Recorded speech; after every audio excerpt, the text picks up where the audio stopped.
Morning, my dear brothers. Before I start learning and start my little piece of mind I want to share with you, let me just roll the shofar part. The rooster, usually the rooster is carnival. Double bells, there's 8 double bells. That used to ring.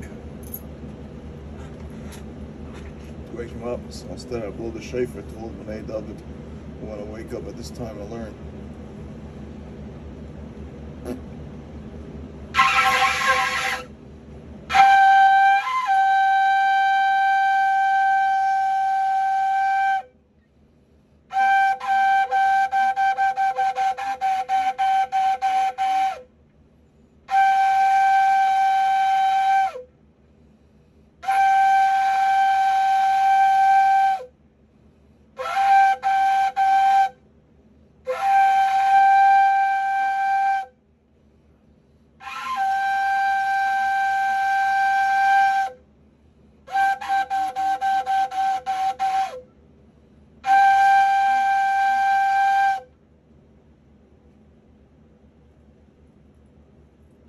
Just a wake-up call to those who want to learn at this hour, especially here. Important is to stick with Gmara. It's both on Mesechta Shabbos and Kuf Lamed Tes on Aleph, where it says, Gmara says, it's right now 3:32 in the morning. Woke up 3:33 in the morning, Thursday morning. Chol Pesach, Tashim Pei Aleph. I'd like to share this Gemara with my dear friends, so they should know why we have so much tzaras in this world. It says, Tani Rabbi Yossi ben Elisha, Omer, Isa Dar Shetzaris Shabbos Boys Alav, Tzei B'doik Daina Yisrael. Whole Purana Shabola Oilam, Leiba El B'Shvil Daina Yisrael. Then Shimon Zayis Rosh Beis Yaakov and Tina Beis Yisrael. Amabit Mishpat as Kol Yishara.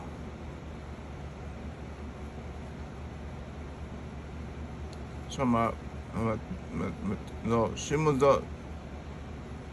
start over. Tanya Rabbi Yossi ben Elisha Omer Isa Dosh Tzayis Shabbos Boys I love.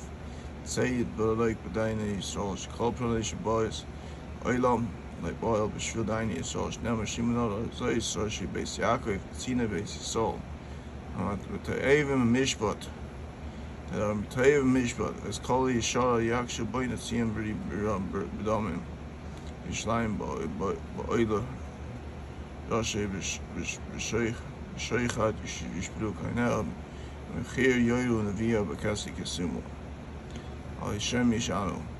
Sham hein ela shetaylu b'tchaynam may shama v'ya'olam afikach, that the world be because of their wickedness. Fikach maybe Kadosh Baruch Aleim givu paranis kneged gimel aveish b'yadam.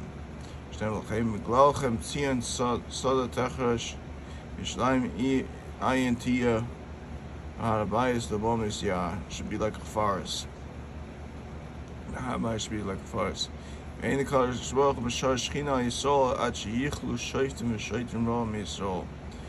Shimon won't serve his Shechina on Klal Yisrael until all the Shoftim and Shoftim Ram Yisrael. Shnemo Shiva Yadecha Aleich Etzach Kavod Tzageyach Havasir Kol B'Dilayach V'Shiva Sheftach V'Yishani Yatzach V'Tila.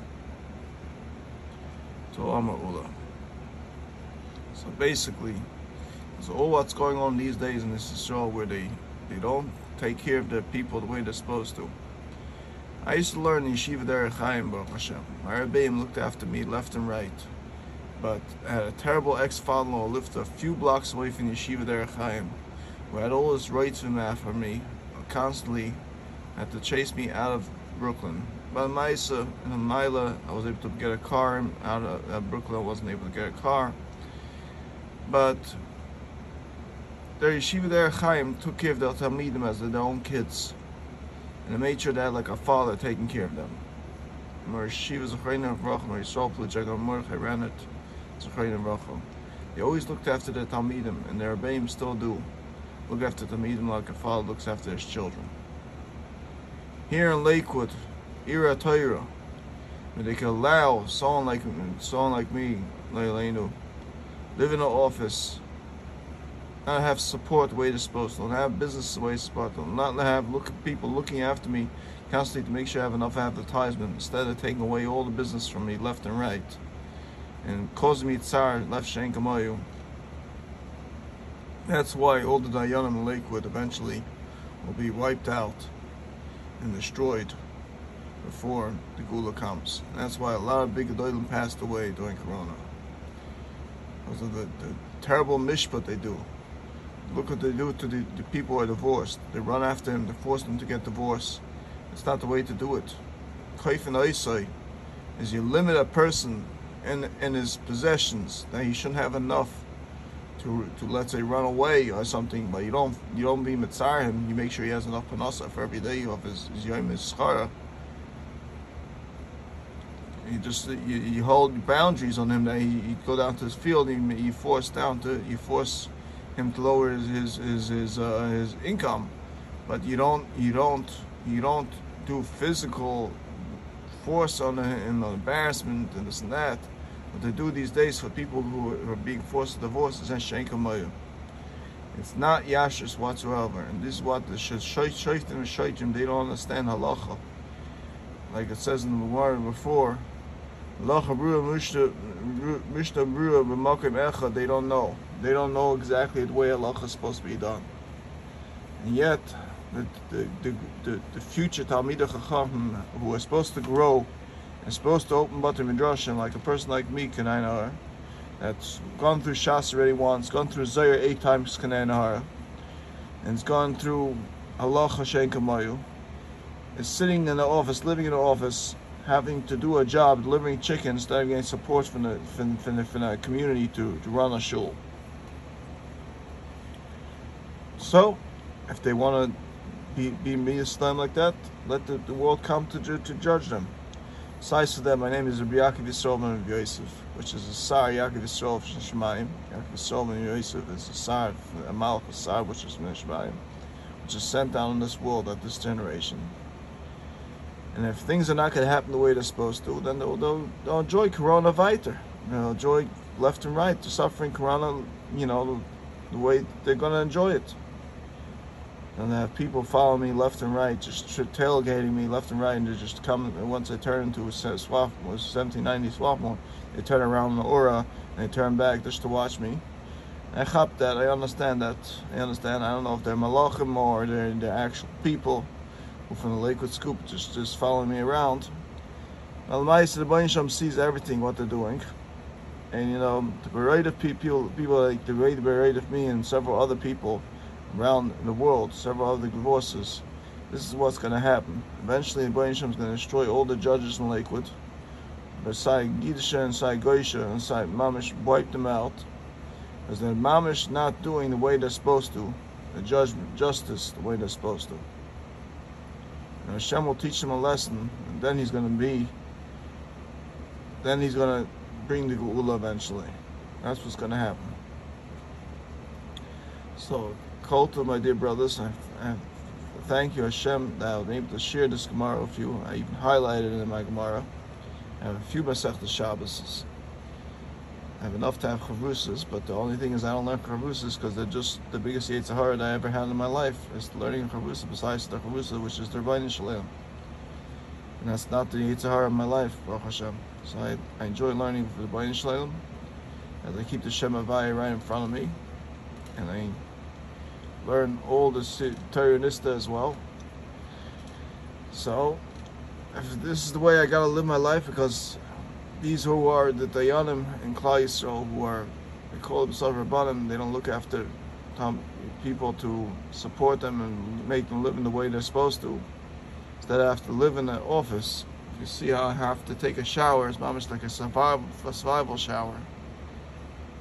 It's just not normal. It's not normal how people can live and understand how a Jewish brother, our cousin, our brother should be able to live like this, not live in their house.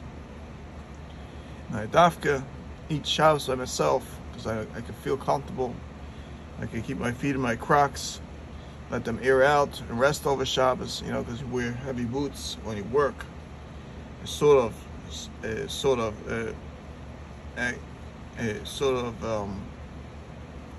how do you say your feet? It sort of cause agony in your feet because you have to wear heavy boots when you work, and it sort of like closes in the air from your breathing on your feet, which just causes all sorts of problems. I Baruch Hashem have 7 pairs of boots, because I know every day I switch off my boots and I put in powder in them. And not only that, certain houses, I mean, Masachim for what I did several years ago, like 20 years ago, I was doing luggaging for a person in Brooklyn, and I had powder in my shoes to keep my feet from getting hurt from the boots, effective in the boots. And she said, I walked into a house to deliver luggages, and I needed to use the bathroom. So I asked them if I could use the bathroom, and they said, as long as you take off your boots. So I take off my boots, and meanwhile I made, from the powder in my socks, I made footprints on a red carpet straight to the bathroom door. And she stood there in shock, this lady. So I have a cousin who has the same sort of type of instance of cleanliness in their house. So these days, whenever I go over there with my boots, I take off my boots and my socks, so I shouldn't be making powder marks all over the floor. Just to be socking for what they've done. I don't do this to everybody because, you know, certain people might think I'm crazy, but for my cousin, she will understand, and she wants her floor neat and clean. So I will take off my boots and my socks, make sure that I shouldn't make white footprints just like I did to that lady in Brooklyn back, I guess it was 55th Street between 16th and 17th Avenue, I don't want to say exact address.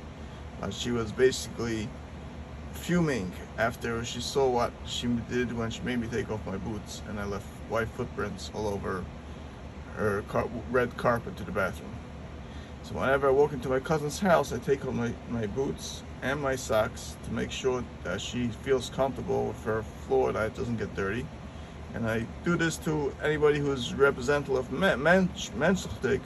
I'll do the same. If it's another cousin of mine, someone else that has the same feelings, I'll take off my boots and my socks just to make sure I shouldn't make her floor dirty with powder. Anyways, so, but what certain people have basically bad midas and bad hashkafas. So since they have these problems in them, so when they see someone without their boots and their socks on, they look at him as if he's, you know, he's a little, you know, dirty-minded, just like they are, because they can't understand it. So they constantly, when they're in their house or by other people, they have to make sure their shoes and socks are on and they're dressed with long sleeves, and you know, and everything else, because or else chas v'shalom, people will notice the chasaron in them that they're a little bit, you know, dirty-minded.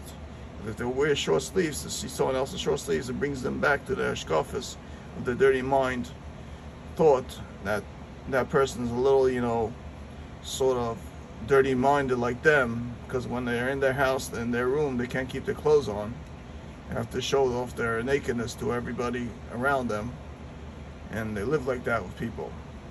And they can only live like that because they're mamzerim basically, and they live like that. Dafka, like the Gezerah Kodesh says, and the Gemara says that when a Ben David is totally makbetz niyas, they can't stand it because they can't show off their openness of their nakedness.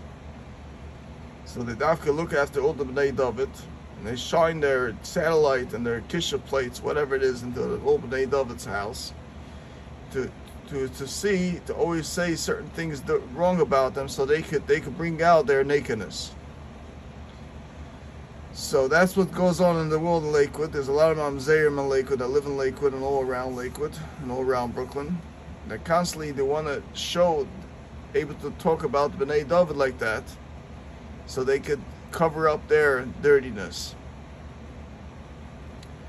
So Baruch Hashem, since they're around and they're the big Ashirim, they're causing all the Dayanim to be mishchosim and bring all the piranhas on the world. So we all hope that we should all be zeichet to the Gula again, and people should be medaik in this shtickle Gemara and understand how to correct themselves, that the Dayanim shouldn't be like this in the world. We shouldn't have to come to such a situation of living. Kol tov, my dear brothers. Good morning.